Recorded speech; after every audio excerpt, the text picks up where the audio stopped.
안녕하세요. 안녕하세요. 예, 저희 한화 예배 오신 여러분들 환영합니다. 반갑습니다. 반갑습니다. 예. 오늘은 시편 91편 말씀을 보고 생각을 해보려고 합니다. 오늘 아침에 저희가 묵상했던 말씀이네요. 예. 시편 91편. 저희가 5나라를 방문하고 미국으로 오게 되었습니다. 그래가지고 드디어 집에 시카고에 돌아오게 됐는데요. 미드웨스트 라지 여기 왔죠. 예. 예. 너무 더우니까 그게 가장 크게 작용을 했던 것 같아요. 너무 덥고 그다음에 또 새로운 곳에 가서 많은 새로운 선교사님들을 만나 뵈서 정말 참 좋은 교제를 가졌지만 날이 너무 더웠어요. 근데. 날이 덥고 새로운 분들을 계속 만나고 계속 다른 곳에서 잠을 자고 하면서 굉장히 집에 가고 싶다. 여기가 사실 집도 아닌데 그래도 뭐 시카고가 집 같죠. 예, 미국 시카고에 가고 싶고 그다음에 내 방에 침대에 자고 싶다라는 그런 생각이 참 많이 들었는데요. 그래가지고 너무 좋았습니다. 오니까 참 날씨도 선선하고 그래서 집에 있으니까 편하고 그런데 어저께 저녁에 온 지 이틀인가요? 저녁에 이렇게 이제 한 5시 정도 되고 이제 조금씩 해가 저물고 그러면서 참 마음이 굉장히 소소해지더라고요. 그 소소해진다는 단어는 사실 국어 사전에 나오는 단어인지 모르겠는데 저희 남편이랑 저랑 소소하다? 많이 쓰는 표현입니다. 외롭기도 하지만 조금 쓸쓸하고, 마음이 좀 쓸쓸하고 좀 허무하고, 좀 약간 그렇다 그런 좀 얘기죠. 그런 마음이 확 예. 들면서 뭐 해야 되는 건 많은 것 같은데 아직 한 것도 없는 것 같고 좀 마음이 좀 불편하더라고요. 굉장히. 하루가 그냥 별로 한 것도 없는데 다 그냥 예. 지나가는 것 같고 여러분들도 많이 공감이 다들 가실 열심히 거예요. 사시는데 나만 열심히 안 사는 것 같은 예. 생각도 들고 뭐 여러 가지 생각이 듭니다. 근데 그 와중에서 오늘 말씀을 근데 통해서 말씀을 보니까 1절에 보면 지존자의 은밀한 곳에 거하는 자는 전능하신 자의 그늘 아래 거하리로다. 내가 여호와를 가리켜 말하기를 저는 나의 피난처요 나의 요새요 나의 의뢰하는 하나님이라 하리니라고 이 말씀을 딱 읽는 순간 내가 정말 진짜 참 집은 나의 참 안식처는 나의 참 쉬는 곳은 하나님 분이 없구나라는 생각을 하게 하나님 안에서 됐습니다. 참된 안식이 있고 예. 그리고 천국의 소망 그리고 이 예. 땅에서도 저희가 하나님의 임재를 경험하고 하나님 말씀에 거하면은 천국을 누리는 거겠죠. 예, 그래서 저희가 참 원하는 것 편하고 싶고 이렇게 저희가 좀 안정된 삶을 원하고 원하는 것이 참 많이 있고 참 집에서 쉬고 싶지만 집에 와도 이렇게 채워지지 않는 그것은 정말 우리 하나님밖에 없는 것을 하나님 안에서 목적과 또 삶을 어떻게 살아야 되나 그런 것이 없으면 참 항상 집을 그리워할 수밖에 없는 그런 소소한 마음이 늘 있다라는 생각을 하게 되었습니다. 영원한 집 하나님께서 계신 그 본향을 사모하는 마음을 저희한테 주셨습니다. 그래서 아무리 좋은 음식 먹고 좋은 집에 살아도 마음에 그 소소함이 있죠. 예수님 만나기 전까지는. 그래서 오늘 또 예배 시간에 저희 이제 찬양 한 곡 듣고 부르고 누가복음 12장을 통해서 이제 두 번째 회개에 관한 말씀을 듣는 시간을 가질 텐데 오늘 이제 방금 우리 샤론 자매님 쉐어해 주신 나눠주신 그 말씀을 좀 기억하면서 이렇게 마음을 다해서 저희들이 하나님 말씀 또 듣는 시간을 가지기를 원합니다.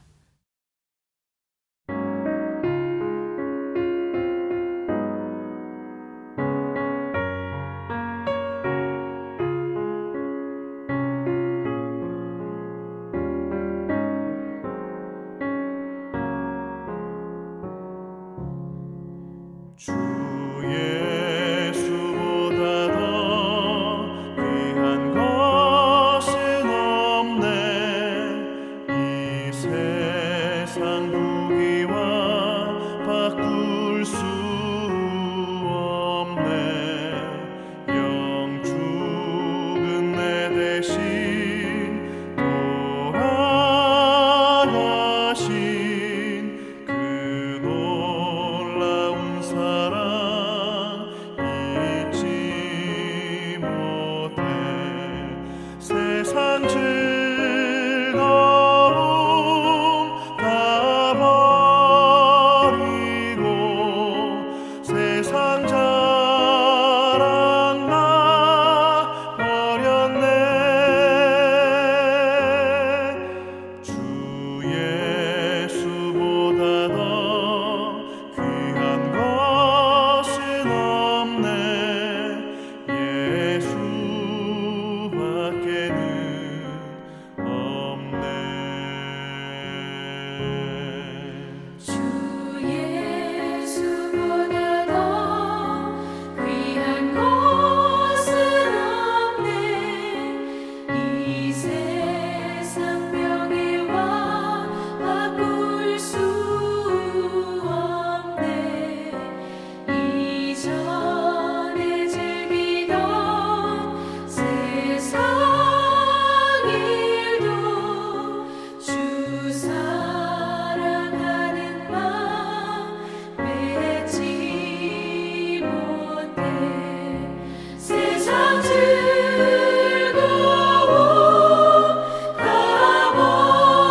예, 오늘 저희 회개에 관한 메시지 두 번째 시간으로 누가복음 12장 예수님께서 말씀하신 비유를 중심으로 해서 살펴보도록 하겠습니다.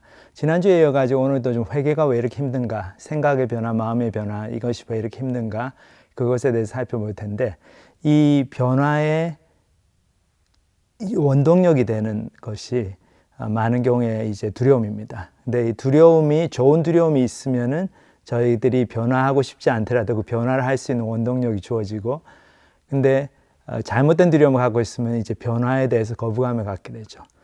그래서 오늘 좀 두려움에 대해서 같이 살펴볼 텐데, 저도 생각해 보면 군대 갔을 때 저는 이제 1년 6개월 단기 사병으로, 그 당시 방위라고 불렀죠.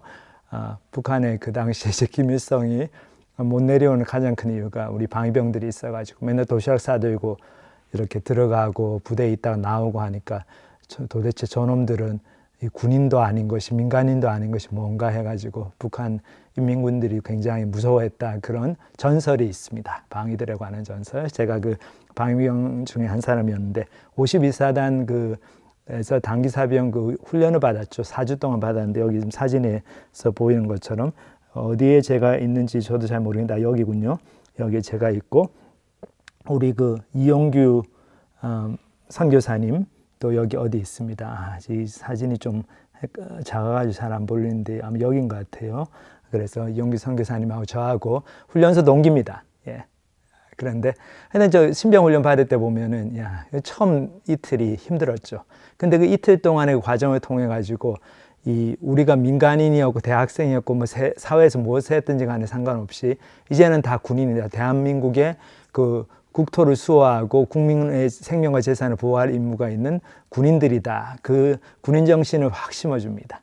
근데 그 심어주는 방법이 많은 경우에 두려움이죠. 두려움을 통해서, 근데 이 두려움이 없었으면은 얼차려받고 뭐 한따까리하고 그런 두려움이 없었으면 아마 그 군인 정신이 들어가는데 엄청 시간이 걸렸고 맨날 불평하고 뭐 투덜대고 그랬을 텐데, 그 두려움이 있었기 때문에 정신 차리고 해야 된다 있으니까 그게 훨씬 쉬웠어요. 그러니까 그런 두려움은 필요한 두려움이죠. 그리고 또 하나, 이제 기말고사, 우리 학생들 같은 경우는 만약에 학생 생활에 있어가지고, 특히 대학 생활에 있어서 시험이 없다 그러면은 정말 그거는 천국에 거의 버금가는, 그렇죠. 뭐 999당 정도 되는 거죠. 1000당은 못 되더라도. 근데 학생들 시험 있잖아요. 그래서 참 저는 지금도 학생들 보면은 시험 치고 그런 거 보면은 그거 하나는 안 부러운 것 같아요. 다시 돌아와서 뭐 시험 보고 그럴 마음은 없는데, 차라리 그 시험 문제 내는 게 낫지. 제가 학교에서 그 가르치고 그랬을 때. 학생들 대단합니다. 저도 보면 기말고사 시험 기간에는 이렇게 완전히 도서관이 가득 차죠. 그리고 그 일주일, 2주일 공부해가지고 그동안 공부 안 했던 거를 이렇게 메꾸고, 그 엄청난 학습 능력이 있습니다. 그 1, 2주 사이에. 왜냐하면 시험에 대한 두려움이 있기 때문에. 좋은 두려움이죠. 그것이 저희를 엄청나게 집중하게 만들고, 뭐 밥도 안 먹고 공부하게 만들고, 잠도 안 자가면서 공부하게 만듭니다. 평소에도 좀 그렇게 했으면 다 노벨상 받았을 텐데, 평소에는 그게 왜 안 되느냐? 시험이 아직 멀리 남았으니까, 두려움이 없기 때문이죠. 그래서 우리가 회개를 못하는 이유가 좋은 두려움, 건전한 두려움이 없고 잘못된 두려움이 있기 때문입니다. 오늘 이 말씀을 통해서 그것을 살펴보겠습니다. 이 말씀, 오늘 말씀 시작을 저희들이 어리석은 부자의 비유로 시작을 합니다. 누가복음 12장 16절부터 21절까지인데, 이 비유는 너무나 잘 알려진 비유이고, 예수님이 이제 비유라고 하는 게 예수님께서 만들어내신 이야기죠. 영적인 교훈을 가르치시기 위해서 예수님께서 이렇게 만들어내신 세상에서 일상적으로 볼 수 있는 그런 이야기입니다. 근데 좀 과장도 많이 들어가고 그래요. 그 어떤 티칭 포인트를 강조하시기 위해서. 그래서 이 비유가 어떻게 되는지, 이 비유를 한번 같이 보겠습니다. 또 비유로 그들에게 말하여 이르시되, 한 부자가 그 밭에 소출이 풍성하매 심중에 생각하여 이르되, 내가 곡식 쌓아둘 곳이 없으니 어찌할까 하고, 또 이르되, 내가 이렇게 하리라. 내 곡간을 헐고 더 크게 짓고 내 모든 곡식과 물건을 거기 쌓아두리라. 또 내가 내 영혼에게 이르되, 영혼아, 여러에 쓸 물건을 많이 쌓아두었으니 평안히 쉬고 먹고 마시고 즐거워하자 하리라 하되. 자, 여기까지 잠깐 보면은 이 비유의 내용이 사실 간단합니다. 한 부자가 있었는데, 이 부자가 또 부자였는데 또 지금 또 하는 일이 잘 돼요. 뭐 그 당시에는 뭐 이제 밭 농사 짓고 농사하는 것이 가장 좋은 비즈니스였죠. 그래도 밭에 소출이 풍성했어요. 그 하는 비즈니스가 더 잘 되니까 어떻습니까? 고민이 많이 됩니다. 왜냐하면 곡식을 쌓아도 곡간이 없어요. 그래서 고민을 많이 하다가 딱 아이디어를 냅니다. 그래서 내가 이렇게 하리라 해서 곡간을 헐고 더 크게 짓고 내 모든 곡식과 물건을 거기 쌓아두리라. 딱 그렇게 이제 고민해가지고 플랜을 딱 정하고 그 계획대로 이제 착착 진행이 되는 걸 보니까 마음이 이제 확 놓여요. 이제는 좀 쉴 수 있겠다. 그러면서 내가 내 영혼에게 이르되, 그러니까 자기 자신한테 얘기를 하는 거죠. 영혼아, 여러 해 쓸 물건을 많이 쌓아두었으니 평안히 쉬고 먹고 마시고 즐거워하자 하리라 하시고, 그렇게 이제 딱 sit back and relax 해가지고 즐거워하려고 딱 그랬는데 어떤 일이 벌어집니까? 그 다음에 보면 좀 안타까운 일이 벌어집니다. 부자로서는 하나님이 이르시되 어리석은 자여 오늘 밤에 내 영혼을 도로 찾으리니 그러면 네 준비한 것이 누구의 것이 되겠느냐 하셨으니 자기를 위하여 재물을 쌓아두고 하나님께 대하여 부여하지 못한 자가 이와 같으니라. 여기 보면 참 하나님께서 그때 딱 나타나셔가지고 대뜸 이 말씀하죠. 어리석은 자요. 너가 어리석다. 왜냐하면 오늘 밤에 내가 내 영혼을 도로 찾으니 너 이제 오늘 밤 죽는다 이 얘기죠. 그러면 네가 준비한 것이 누구의 것이 되겠느냐. 자, 그러면서 예수님께서 이 이야기의 마지막을 결론적으로 이런 말씀하시죠. 자기를 위하여 재물을 쌓아두고 하나님께 대하여 부여하지 못한 자의 최후가 이럴 거다. 근데 사실 이 비유는 저희가 뭐 신입생 환영회나 그런 이제 대학 캠퍼스에서 많이 복음을 모르는 분들한테 이제 학생들한테 말씀을 전하는 첫 말씀으로 많이 전하는 말씀인데, 사실 이 비유에 딱 그 비유만을 놓고 보면 그 상황과 맥락이 들어가지 않은 채로 딱 비유만 놓고 보면은 조금 이제 여러 가지 좀 과장된 면이 있습니다. 사실 통계적으로 볼 때 이 부자처럼 인생을 마감하는 사람의 숫자가 극히 적죠. 뭐 하나님께서 이렇게 뭐 예수 안 믿는 사람들한테 억하심정이 있으셔가지고 뭐 이렇게 인생이 잘 풀리고 뭐 이렇게 딱 하려고 하는 그 가장 인생의 절정에서 딱 그냥 죽게 만드시고 데려가시고 막 지옥으로 보내시고 그러지 않으시죠. 많은 경우에 이 사람들이 그 인생의 그 피크를 즐깁니다. 그리고 나중에 보면 잘 살다가 나중에 뭐 병원에서 아니면 집에서 가족들에 다 둘러싸여 가지고 마지막 평화로운 임종을 맞이하는 그 부자들이 되게 많아요. 하나님 안 믿는 사람들 중에도. 근데 간혹 가다가 뭐 인생의 피크에서 돌아가신 분들이 있죠. 저 한 10여 년 전인가요? 그 노벨 경제학상 수상했던 그 경제학자가 미국의 교수였는데 이 사람이 그 수상식에도 못 가보고 차에서 숨진 채로 발견이 됐어요. 심장마비로. 그러니까 그런 경우는 좀 안타깝죠. 노벨상 수상자로 결정이 됐는데 그 상을 받기 일보 직전에 유명을 달리했습니다. 근데 많은 경우에는 그런 일이 일어나지 않아요. 그리고 많은 경우에 야, 너 오늘 죽으면 천국에 가겠냐 그래도 뭐 오늘 죽지 않죠. 많은 젊은 사람들이 자기 명대로 대충 평균 수명대로 살다가 인생을 마감합니다. 그렇기 때문에 이 비유를 저희들이 상황과 맥락에서 보지를 못하고, 그러니까 이 비유가 어떻게 해서 나왔나 그거를 보지 못하고 이 비유 자체만을 보면은 좀 이렇게 은혜가 안 될 수도 있고, 뭐 이것도 너무 과장된 거 아니냐 이렇게 생각할 수도 있습니다. 그런데 우리가 이 비유가 왜 나오게 됐나? 이 비유는 예수님께서 이렇게 쭉 누가복음 12장을 읽어보면은 계획하셔서만 이렇게 하신 비유가 아니에요. 어떤 이유가 있어가지고 어떤 그 상황에 들어갔기 때문에 거기서 아주 임기응변적으로 예수님께서 임프로바이즈 해가지고 주신 이야기입니다. 그럼 도대체 어떤 상황이 벌어졌길래 이런 비유를 예수님께서 주셨느냐, 그걸 한번 살펴보겠습니다. 비유 직전에 어떤 일이 있었나. 자, 누가복음 10장 1절부터 보겠습니다. 그동안에 무리 수만 명이 모여 서로 밟힐 만큼 되었더니, 여기 보면은 수만 명이 예수님을 쫓아가고 있어요. 밟힐 정도로. 그러니까 예수님의 사역의 인기가 막 절정.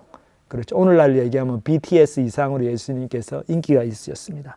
근데 이때 예수님은 그 인기에 막 이렇게 기분이 좋아가지고 뭐 기분 좋아하고 그러지 않으셨어요.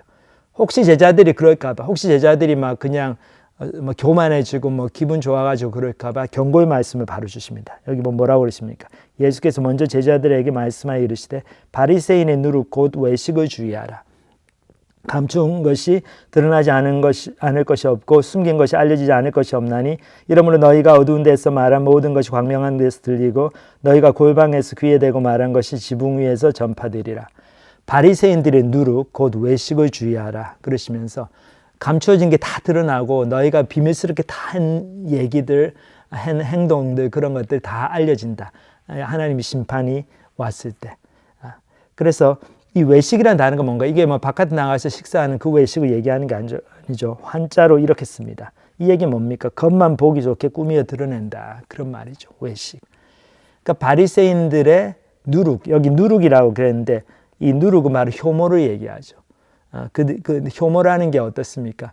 이 빵에 효모가 이렇게 생겼죠. 뭐 이렇게 파우더처럼 이 가루인데 이게 이스트죠. 살아있는 생명체입니다. 그렇게 되면 이것이 빵 이 가루 반죽에 들어가면은 거기서 막 이 번식이 되면서 많은 이 기체를 막 이렇게 배출을 합니다. 그래가지고 이 빵을 부풀리면서 빵 속에 이렇게 에어색, 그 공기 구멍을 많이 만들죠.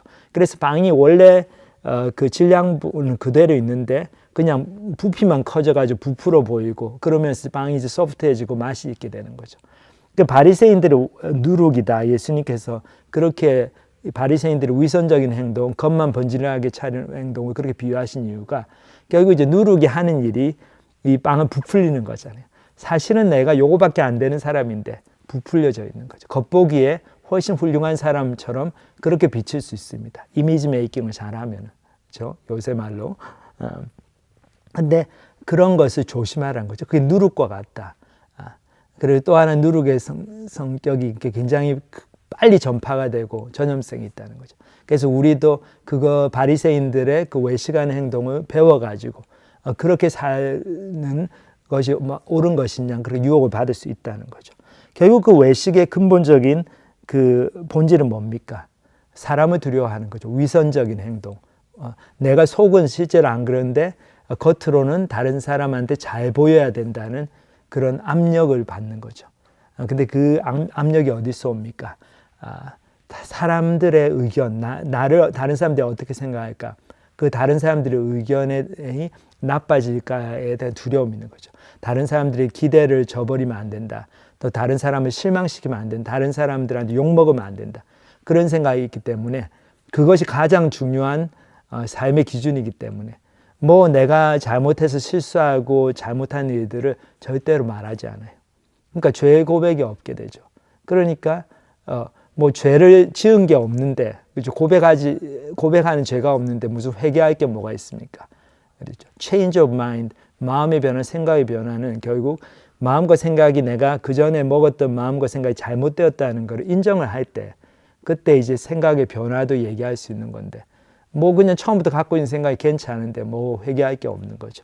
그러니까 바리새인들은 그렇게 살았습니다. 왜 그런가 하면은 사람들한테 인기가 좋았기 때문에.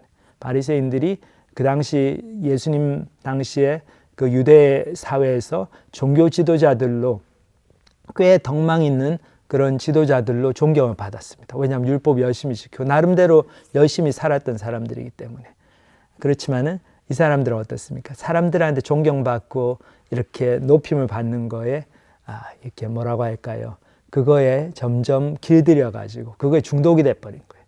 그래서 하나님을 두려워하기보다는 사람을 두려워하는. 사람을 두려워하니까 창피한 거를 견디지를 못하죠. 사람 앞에 창피당하는 거는 죽는 것보다 더 싫습니다. 그러니까 자기 죄를 솔직하게 고백을 못하고 예수님 앞에 나와가지고 예수님 우리가 잘못 살았습니다. 예수님 당신이 하신 말씀이 옳습니다 하고 겸손하게 회개하는 모습을 보이지를 못하는 거죠. 근데 이 사람들이 무엇을 잊어버리기 시작했습니까? 바리새인들이 바로 그 다음 구절에 예수님께서 하신 말씀이죠. 감추이고 어두운 데서 말하고 이런 것들이 다 드러난다는 거죠. 우리가 지금은 커버업을 하는 것 같고 사람들은 모르지만은 이 인생 짧은 인생이 끝나고 나면은 하나님의 심판이 임하는데 하나님의 심판이 임할 때는 모든 비밀이 다 드러난다는 거죠. 그래서 예수님이 이런 비유를 쓰셨습니다. 너희가 골방에서 귀에 대고 말한 것이 지붕 위에 전파되리라. 그게 다 그냥 환등기로 이렇게 다 보여진다는 거죠. 영화처럼 그렇게 다 보여진다. 얼마나 겁납니까? 우리가 인생을 어떻게 살았는지 모르지만 우리 속에 정말 누구 말만 따라 털면 먼지 안 나오는 사람 없죠. 그러니까 우리 한국에서도 검찰공화국이다 해가지고 검사들이 그렇게 파워가 센 게 다 죄 지은 게 있으니까 여당이든 야당이든 대통령이든 청소부든 다 죄 지은 게 있죠. 뒤가 구립니다. 그러니까 검사들이 들어와서 파면은 겁나죠, 다들. 자, 하나님의 심판은 뭐 그거보다 훨씬 더하죠. 대한민국 검찰은 몰라도 하나님은 다 아십니다. 그거를 두려워해야 된다는 거죠. 사람보다 하나님을 두려워하라. 절대로 바리새인들의 위선 그거를 본받지 말라. 너희들 지금 수만 명이 우리 따라온다고 해가지고 기분 좋아가지고 지금 겉멋이 많이 들어가는 헛바람이 들어가는 것 같은데 조심하라는 거죠. 다 그거 말짱황이다. 거기서 벗어나라. 그러시면서 하나님을 두려워할 것을 예수님께서 강력하게 경고를 하십니다. 그 다음 구절 보면 내가 내 친구 너희에게 말하노니 예수님이 당신의 제자들을 친구라고 부르세요. 그 정도로 이제 예수님 제자들 사랑하시는 거죠. 몸을 죽이고 그 후에는 능히 못하는 자들을 두려워하지 말라. 그러니까 이 당면 이제 장차 오는 심판을 생각하십니다. 그러면서 예수님 제자들 너무 사랑하시기 때문에 예수님도 십자가를 지셔가지고 돌아가시면 이 제자들에게도 많은 핍박이 있을 거 예수님 아시죠. 그렇기 때문에 예수님께서 그 핍박 가운데 두려워할 것을 제자들이 두려워할 것을 아시고 이런 격려의 말씀, 약속의 말씀 주십니다. 기억하라는 거죠. 이 사람들의 핍박은 우리의 몸을 죽이는 데서 끝난다는 거죠. 우리 죽으면 이제 이 사람들 뭐 죽은 사람 앞만 뭐 패고 뭐 칼로 찌르게 무슨 소용이 있습니까? 그렇죠. 이미 죽었는데. 그러니까 우리의 고통도 끝나고 이제 더 이상 다른 이 핍박하는 사람들이 더 이상 우리를 해코지할 수 없다는 거죠. 하지만 마땅히 두려워할 자가 있는데 누굽니까? 곧 죽인 후에 지옥에 던져넣는 권세 있는 그를 두려워하라. 내가 참으로 너희에게 이르노니 그를 두려워하라. 하나님을 두려워하라는 거죠. 하나님은 우리가 죽은 후에 영원한 세계, 영원한 운명을 좌우하시는 분입니다. 그거를 결정하시는 분이에요. 그렇기 때문에 하나님을 두려워해야 되고 그렇기 때문에 사람을 두려워해가지고 죽는 게 무서워가지고 하나님을 저버리고 하나님을 부인하는 것은 논리적으로 생각해 봤을 때도 너무나 안타까운 일이고 잘못된 일이고 비합리적인 일이고 계산이 안 맞는 일이라는 거죠. 그거를 예수님께서 분명하게 지금 그 진리의 말씀을 심어주시려고 하고 계십니다. 왜 그렇습니까? 우리가 이 땅을 살면서 사람들로부터 받는 그런 압력과 그리고 사람들 앞에서 잘못 보였을 때 당할 수모와 핍박과 그런 것에 대한 저희들이 이렇게 느낌으로 너무 진짜 그것만 생각하면 배가 아프고 막 설사가 나오고 잠을 못 자고 그렇게 강하게 저희들이 느껴지는 그 공포감이 있죠. 그 공포감이 너무나 강하다는 것을 예수님도 아시기 때문에 다시 한 번 더 제자들에게 이렇게 리마인드를 상기를 시켜주십니다. 몸만 죽인다. 이 사람들 몸만 죽이고 너희도 죽으면 이제 다 끝이다. 괜찮다. 근데 하나님을 부인하면은 그거는 죽어서 끝나는 게 아니라는 거죠. 우리가 인생이 힘들다고 자살한다고 문제가 해결되는 게 아닌 게 죽어서 끝이면 되는데 아니죠. 죽으면 우리 다 하나님 심판대 앞에 서가지고 하나님한테 인터뷰를 받는다는 거죠. 그 인터뷰 퀘스천이 벌써 알려져 있어요. 딱 질문 하나 하시는데 그게 뭡니까? 내가 너한테 선물로 준 은혜를 주는 이 인생을 어떻게 너는 살았느냐? 나의 뜻대로 살았느냐? 아니면 네 마음대로 살았느냐?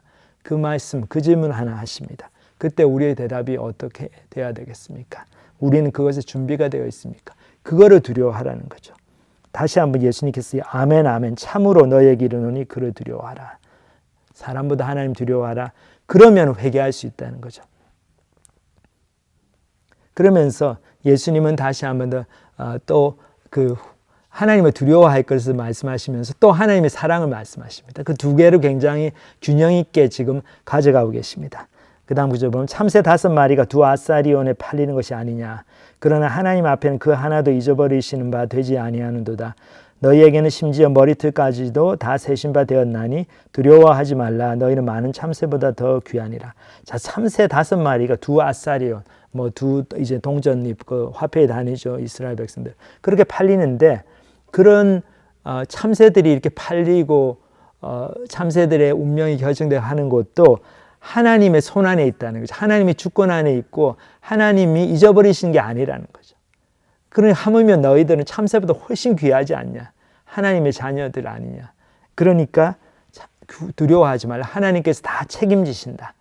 그런 또 약속의 말씀, 격려의 말씀, 소망의 말씀을 주십니다.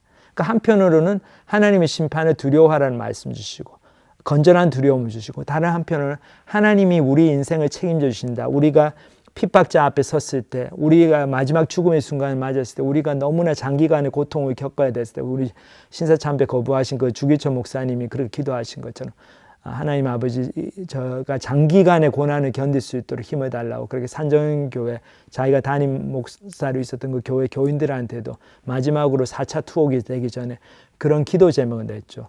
짧은 고난을 이길 수 있겠는데 이게 고난이 길어지니까 참 힘들다. 나도 인간의 몸을 입었기 때문에 그래서 내가 신앙을 지킬 수 있도록 기도해달라.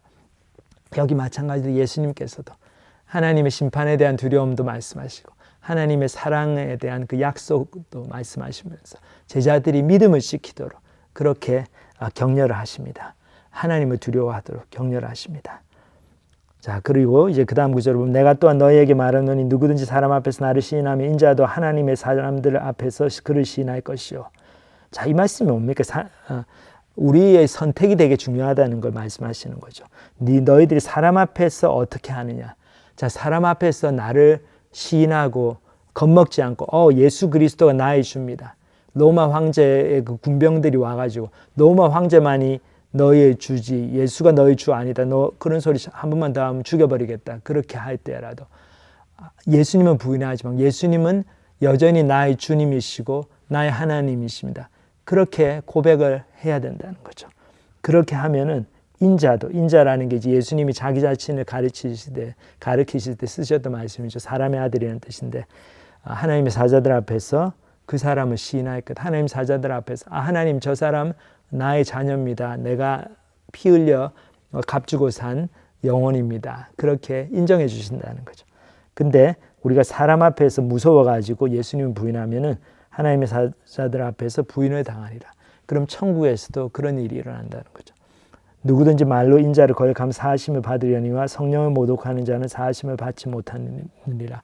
자, 성령을 모독한다는 게 정확하게 어떤 뜻인지는 알 수 없지만 하나님의 사역을 성령께서 하시는데 분명히 하나님의 구원 사역이 일어나고 있는데 그거를 보고 있으면서도 의도적으로 그걸 거부하는 것은 바로 성령을 모독하는 겁니다. 그저 성령을 거부하는 정도가 아니고 하나님을 모독하는 거죠. 그런 죄는 사함을 받지 못한다. 뻔히 알면서도 하나님을 선택해야 된다는 걸 알면서도 모르는 게 아닌데 사람들의 영광이 더 땡겨가지고 사람들한테 창피당하고 핍박받고 이 땅에서의 생명이 끊어지는 게 무서워가지고 의도적으로 하나님을 부인하고 하나님을 믿는 사람들을 핍박하고 그렇게 가면은 그거는 사하심을 받지 못한다. 그 사람들에게는 구원이 없다는 거죠. 참 무섭습니다. 이게 생각해 보면 사하심을 못 받는, 용서 못 받는 죄가 있다는 거죠. 그리고 너무 늦은 회개가 있다는 거죠. 우리가 나중에 지금 내가 이제 깨달았습니다. 뭐 이제 죽고 나서 가봤더니 천국과 지옥이 있네. 그러니까 하나님 이제 내가 확신할 수 있습니다. 지옥이 진짜 있네요. 저 지옥 안 갈래요. 천국 보내주세요. 저 예수님 믿습니다. 그렇게 하면은 벌써 늦었다는 거죠. 벌써 뭐 기차 떠나간 거죠. 근데 그때 아무리 울고불고 이를 갈아봐도 소용이 없다는 거죠. 그러니까 기회가 있을 때 지금 아무리 힘들고 어려워도 회개해야 됩니다.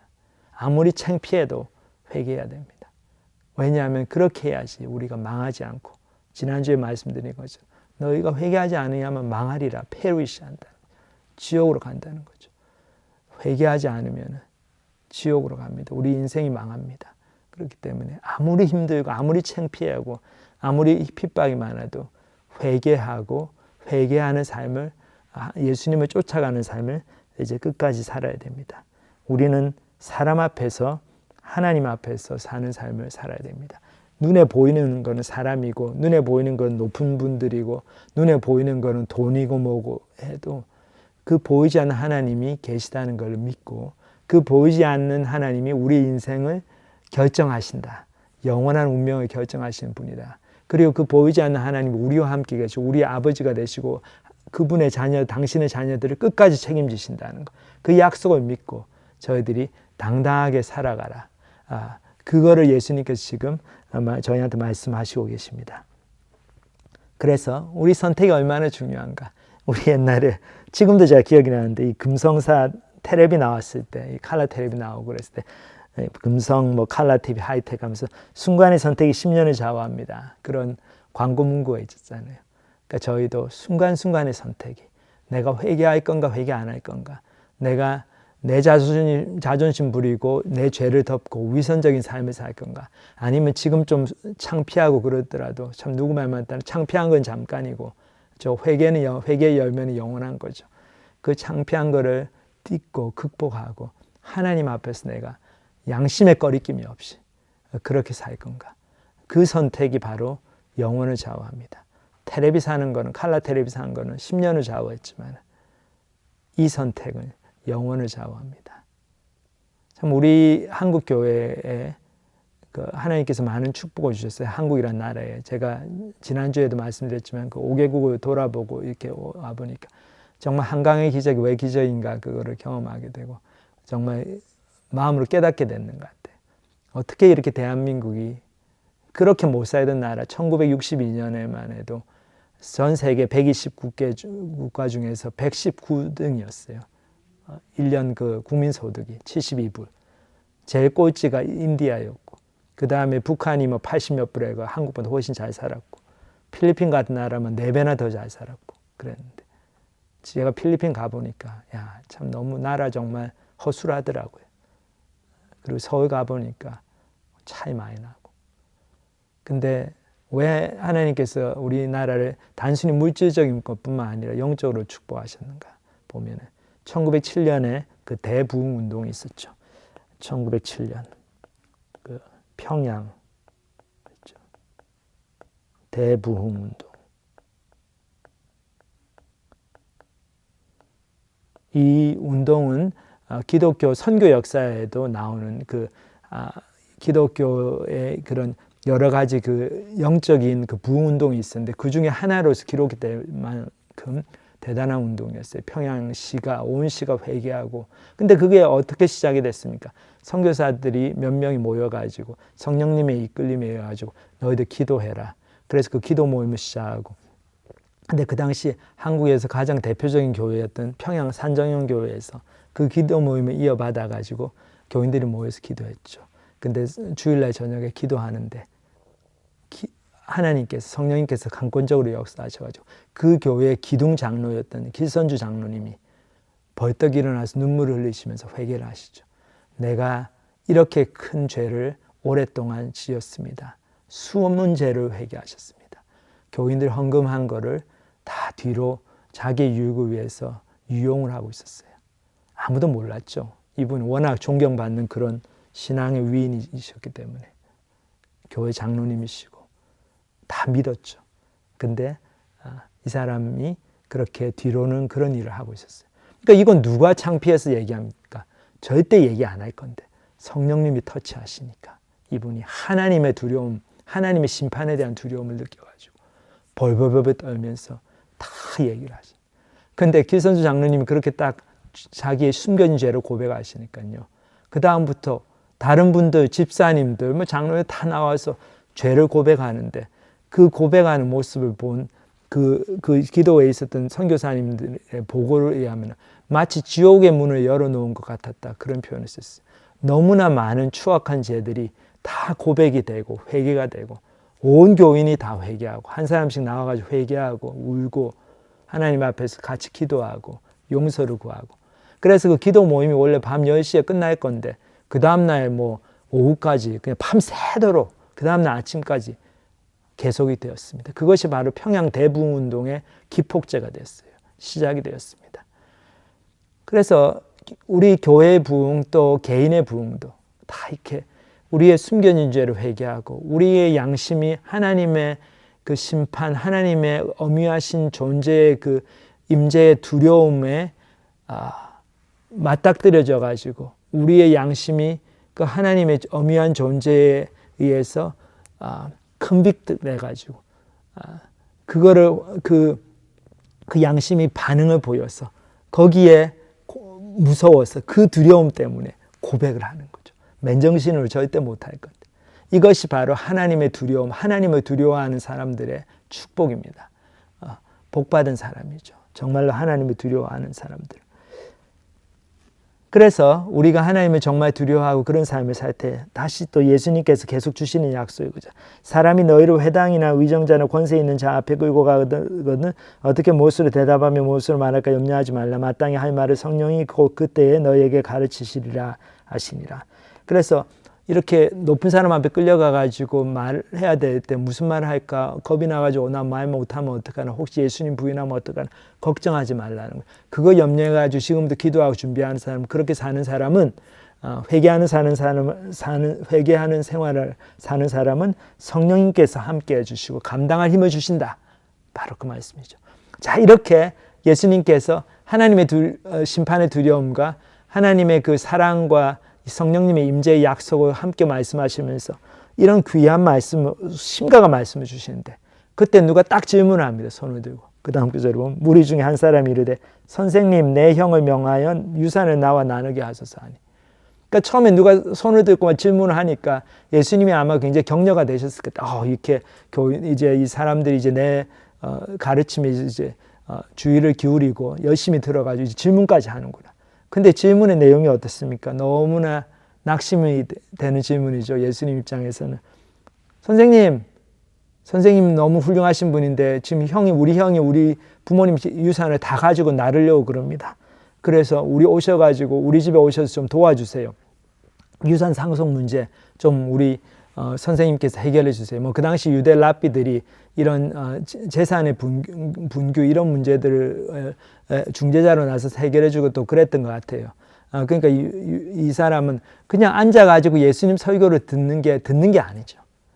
그냥 속으로는 딴 생각하고 있는 거죠. 저 설교 요것만 딱 끝나면 딱 이제 쉬는 시간 되면 쪼로로 가가지고 예수님한테 내가 내 사정을 얘기하고 나의 유산 상속 문제를 해결받아야지.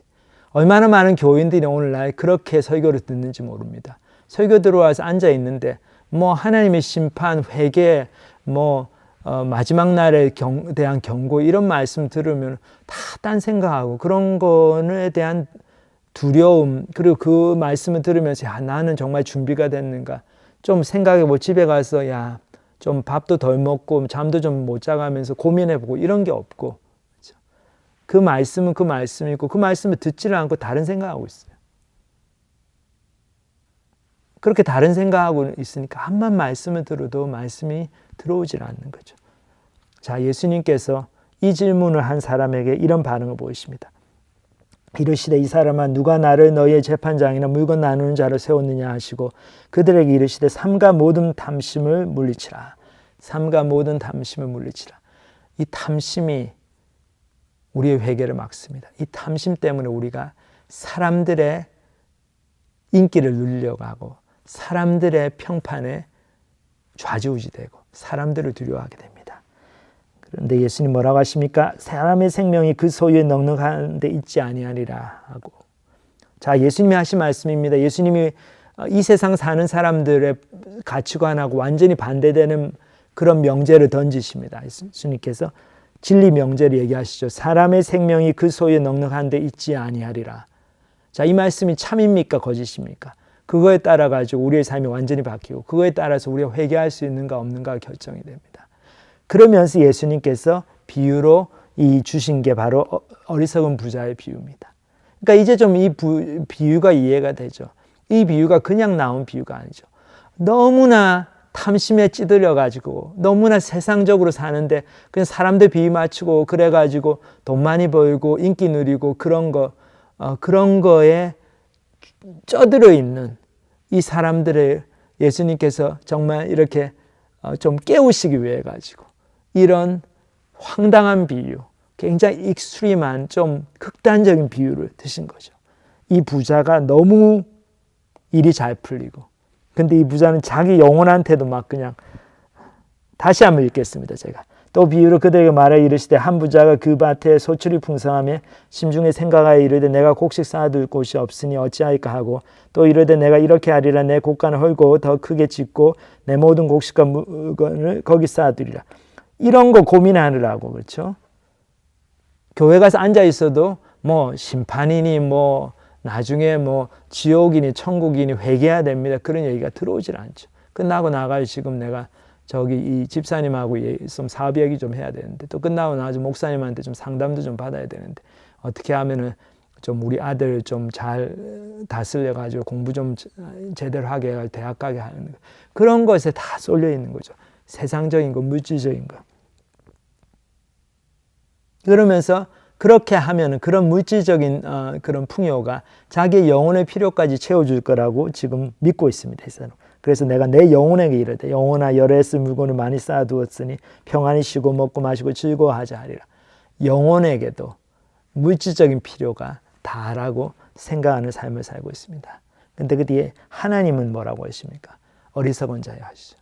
하나님만이 이 말씀을 하실 수 있습니다. 이 사람은 세상적인 관점에서 보면 너무나 훌륭한 비즈니스맨이죠. 그리고 열심히 하고 그리고 돈 많이 벌었다고 자만해지지 않고 더 많이 벌려고 애를 쓰고 그리고 이렇게 딱 제대로 또 플랜이 다 짜여지고 그 다음에야 좀 쉬고 그러니까 얼마나 현명하고 부지런하고 머리가 좋은 그런 비즈니스맨입니까? 근데 하나님 뭐라고 그러십니까? 어리석은 자여, you fool 그랬어요. 너 너무 어리석다. 하나님은 그렇게 말씀하실 수 있는 이유가 영원을 보고 사시는 하나님이죠. 그런 영원한 관점에서 보면 어떻습니까? 이 사람이 했던 일 너무나 어리석은 거죠. 이 땅에서 몇십 년 잘 먹고 잘 살고 그거에 눈이 혈안이 돼가지고 그거 신경 쓰느라고 교회 와도 말씀 하나도 제대로 안 듣고 말씀 가지고 고민 안 하고 뭐 돈 문제 뭐 그냥 먹고 마시고 노는 문제로 고민하지 말씀 가지고 고민하는 게 없고 그러니까 오늘 밤에 내 영혼을 도로 찾으리니 너는 어떻게 되겠냐? 네가 준비한 것이 누구 것이 되겠느냐? 그러니까 예수님께서 이렇게 굉장히 극단적인 경우를 얘기하시면서 저희한테 이렇기 때문에 사람의 그 행복이 그렇죠? 그 앞에 말씀을 보면 뭐라고 되어 있습니까? 사람의 생명이 사람이 정말 이렇게 의미 있는 삶을 살고 그 속에 정말 사람다운 삶을 사는 것이 영원한 생명을 가진 삶을 사는 것이 그 소유에 넉넉한 데 있지 않다. 소유가 아무리 넉넉해봤자 그거는 이 땅에서 잠깐 몇십 년 사는데 도움이 될 뿐이다. 인생 끝나면은 아무것도 없다는 거죠. 아무것도 못 가져간다. 그러시면서 마지막으로 자기를 위하여 재물을 쌓아두고 하나님께 대하여 부여하지 못한 자가 이와 같으니라. 이런 경고로 이 비유를 마치십니다. 그리고 이 예수님의 그 계속 말씀하셨던 그 하나님을 두려워하는 삶을 살아야 되는 그 필요, 회개의 필요, 그 경고의 말씀도 여기서 함께 마치십니다. 자, 저희들 이제 오늘 말씀을 보면서 회개가 왜 어려운지 좀 아실 것 같죠. 우리가 탐심이 있기 때문에 우리가 세상에서 인정받고 싶고 사람들한테 좋은 소리 듣고 싶고 사람들한테 창피 안 당하고 싶고 무시 안 당하고 싶기 때문에 있는 죄를 회개하지 못합니다. 그 사람들이 가족의 경우가 많아요. 나이 드신 분들은. 내가 이 나이 이때까지 이렇게 살아왔는데 여기서 지금 회개하면 너무 창피하다. 근데 순간의 선택, 그 창피는 잠깐이고 그 선택을 통해서 바른 선택을 하면 영원한 삶이 영원한 생명이 오는데 너무 안타까워요. 그걸 결정을 못 하시는 분들. 회개하는 삶을 살아야 됩니다.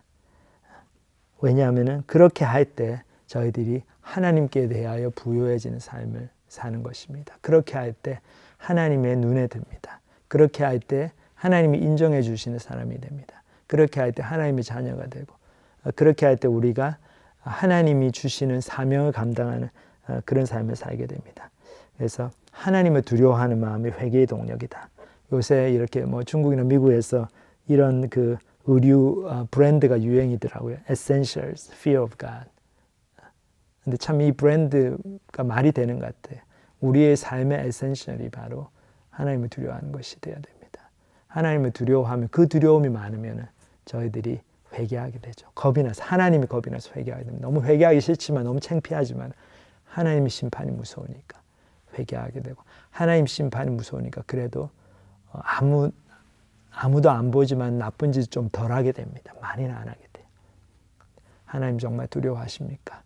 여러분들 마음에 손을 얹고 우리 깊이 한번 생각해 보시고 기도해 보시는 시간이 됐으면 좋겠습니다. 다 같이 기도하시겠습니다. 하나님 아버지 감사합니다. 오늘 말씀 통해서 참 주님께서 심각한 경고의 말씀을 주시는 가운데서도 많은 사람들이 자기의 물질적인 욕구와 또 그런 문제들의 마음이 다 쌓여서 말씀을 듣지 못하고 예수님을 그냥 자기 문제 해결하고 자기의 삶을 부유하게 해주고 물질적으로 채워주는 그런 분으로만 이용하려고 드는 모습을 보면서 참 예수님께서 다시 한번 저희들에게 이 어리석은 부자의 비유를 통해서 사람의 생명이 그 소유에 넉넉한 데 있지 않다는 그 진리를 확인해 주시고 그리고 저희가 탐심을 물리쳐야 되고 사람을 두려워하는 것을 물리쳐야 되고 하나님을 두려워하고 하나님의 심판을 두려워하고 하나님이 그 불꽃같은 눈동자로 오늘도 우리의 삶을 다 들여다보고 계시고 우리의 모든 비밀스러운 말과 행동을 다 알고 계시다는 것, 그것들이 다 밝혀진 날이 온다는 것을 저희들이 기억하면서 그것 때문에라도 저희들이 회개하고 그것 때문에라도 그 하나님에 대한 두려움 때문이라도 저희들이 숨은 죄를 고백하고 매일같이 주님께로 나오는 복된 저희 모두가 될 수 있도록 축복하여 주시옵소서. 감사를 드립니다. 예수님의 이름으로 기도합니다. 아멘.